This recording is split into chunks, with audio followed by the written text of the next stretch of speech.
کیوں ہمارے پالیٹیشینز کھڑے ہو کے تنویر نانڈا کو نہیں کھڑے تھے کرتے جو کہ کروڑوں روپے کمانا سکھاتے ہیں سال کا؟ کیوں قاسم کو کھڑا نہیں کرتے کہ جو کہ لوگوں کی زندگیاں بدلنے کے لیے ان کو گائیڈنس دیتے ہیں؟ کیوں شاہد جویا سے نہیں کہتے کہ فیکٹریاں لگوانے میں ہماری مدد کرو؟ کیا مدد چاہیے؟ صرف یوٹیوب پہ جا کے لکھنا ہے میں فیکٹری کیسے لگاؤں؟ کب تک بھکاری رہیں گے ہم؟ میں اپنے ملک کو بھکاری نہیں دیکھنا چاہتا. آپ چاہتے ہیں؟ آپ چاہتے ہیں؟ تو ایسا کوئی پولیٹیشین آپ کو سلیکٹ نہیں کرنا چاہیے آج کے بعد جو کہ بھیک مانگنے کے لیے کام کرے. وہ کوئی بھی ہو سکتا ہے. اور آپ نے خود آگے آ کے وہ چینج بننا ہے جو یہاں لکھا ہوا ہے, content creators are change makers. اگر رکشے والے کو سولوشن معلوم ہے تو اس کا مطلب ہے آپ کو بھی معلوم ہے. آپ کو کس چیز کی شرم آتی ہے کہ آپ ویڈیو بنا کے انٹرنیٹ میں نہیں ڈال سکتے؟ آپ کے پاس تو سولوشن موجود ہے, کیوں نہیں ڈالتے؟ کس نے روکا ہے؟ کس نے روکا ہے؟ میں بقرعید پہ آتی نا, ہم نے خود اپنے آپ کو روکا ہے کہ میں چینج نہیں کروں گا. پھپھو کیا کہیں گی, خالہ کیا کہیں گے, دوست کیا کہیں گے, اس کے چکر میں اپنے ملک کا بیڑا غرق کر کے رکھ دیا ہے. اسی ایونٹ میں جس میں گیا, ایک بندے سے ملا, وہ ایک یوٹیوب کا چینل چلاتا ہے, $50 ملین اے ایئر بناتے ہیں. اس کی شکل سے بھی میں واقف نہیں تھا, کبھی میں نے اس کی شکل نہیں دیکھی تھی. آپ کو اگر شرم آتی ہے شکل دکھاتے ہوئے تو آپ ویڈیو میں شکل بھی نہ ڈالیں. آواز بھی شرم آتی ہے تو فائیور پہ جا کے $5 کی آواز خرید لیں. کانٹینٹ ریسرچ کر کے اس نے اچھا ڈالا. کس زبان میں؟ انگریزی میں. دنیا کی زیادہ تر لوگ انفارچونیٹلی وہ زبان بولتے ہیں, آپ بھی سیکھ لیں. ایک اور ہیرو بیٹھے ہیں عبدالولی, میں نے سنا تھا کہ میرے پینل میں ہیں آپ. یہ بندہ نہ اسکول گیا ہے, نہ کالج گیا ہے, نہ یونیورسٹی گیا ہے, سال میں $1 کروڑ بنا لیتا ہے. آپ یونیورسٹی کے چکر سے باہر نہیں آ رہے. کیوں بنا لیتا ہے؟ اس کی آج انگریزی بولتا ہے, ترکش زبان بولتا ہے, ترکی میں گھر خرید کے بیٹھ گیا ہے, ساری دنیا گھومتا ہے, ساری دنیا کو گھماتا ہے. سبزی بیچتا تھا لاہور میں کچھ سال پہلے. تو آپ لوگ کس کا انتظار میں بیٹھے ہوئے ہیں؟ حضرت عیسیٰ نے تو شاید ابھی نہیں آ کے یوٹیوب سکھانا. آپ نے سیکھنا ہے, اس کو سکھائیں, چلائیں اور فائدہ اٹھائیں. اب سوال تھا اوریجنل کہ ہم لوگ گڑبڑ کانٹینٹ کی طرف کیوں زیادہ مائل ہوتے ہیں.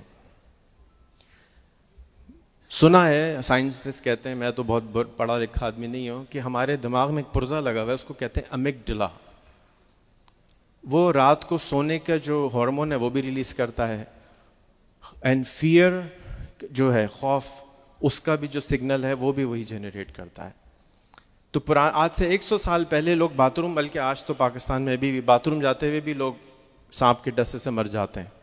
ہمارے گھر میں اٹیچ باتھ روم ہے, بہت ساروں کے نہیں ہیں. جو لوگ گاؤں میں جاتے ہیں تو وہ اس کا کام ہی ہوتا تھا کہ ہر گڑبڑ بات کو ہائی لائٹ کر دو, ایمپلیفائی کر دو. ایمپلیفائر ہوتا تھا لیکن صرف خراب چیزیں دکھائی جاتی تھی. تو اب کیا ہوتا ہے کہ آج سے 1 ہفتے پہلے میں نے ایک ویڈیو دے لی, ایئر سیال نے میرے ساتھ بڑی زیادتی کر دی. وہ ویڈیو جو ہے وہ وائرل ہو جاتی ہے, حالانکہ میں نے ان کی تعریف کی تھی. لیکن اگر میں آپ کی تعریف کر دوں کہ جی بڑے اچھے کام کرتے ہیں, قاسم صاحب جو ہیں وہ بڑا اچھا کام کرتے ہیں, کوئی ویڈیو نہیں دیکھے گا. ایک ذرا گڑبڑ فوٹو والی آ جائے, پھر دیکھیں کہ کیا ہوتا ہے, پورے پاکستان کی خبر بن جاتی ہے. کیوں؟ اس لیے کہ وہ جو امیگڈلا ہے اس کا کام یہ ہے کہ آپ گڑبڑ کو ہائی لائٹ کریں. اس کی میں نے 25 منٹ کی ایک ڈاکیومنٹری بنا کے اردو میں ڈالی ہوئی ہے, اگر آپ دیکھنا چاہیں تو دیکھیں, کیونکہ اس کو ڈاکیومنٹری ہے, اس میں کسی کے کپڑے نہیں اتارے گئے تو کوئی دیکھتا نہیں ہے. تو یہ ذہن میں رکھیں کہ اچھی چیز نہیں بکے گی, اچھی بات نہیں بکے گی, اچھا پولیٹیشین سلیکٹ نہیں ہو سکتا, کیونکہ ہم سارے لوگوں کو شیخ رشید چاہیے جو کہ دوسروں کی برائیاں کر رہے ہوتے ہیں. ہم انفارچونیٹ انسان کے اندر یہ پرزہ لگا ہوا ہے, کاش کہ فیوچر آنے والی جنریشن اس کو نکال دے. بہت بہت شکریہ, ہمارا ٹائم پورا ہو گیا ہے. میرا نام ریحان اللہ والا ہے. یوٹیوب پہ 12,000 ویڈیوز ہیں, چاہیں تو دیکھ لیجئے گا. 35 سے زیادہ کتابیں ہیں, سب فری ہیں, کوئی چارج نہیں کرتا میں. 35 کے قریب کورسز ہیں. میرا خواہش اور خواب ہے کہ ہر پاکستانی کم سے کم 1 لاکھ روپے مہینہ تو کمائے اور اپنے آپ کو اس خامخواہ کی غربت سے باہر نکال لیں. بہت بہت شکریہ. Thank you very much, Rehan Alawala Saab. What an inspirational story. Zabardast.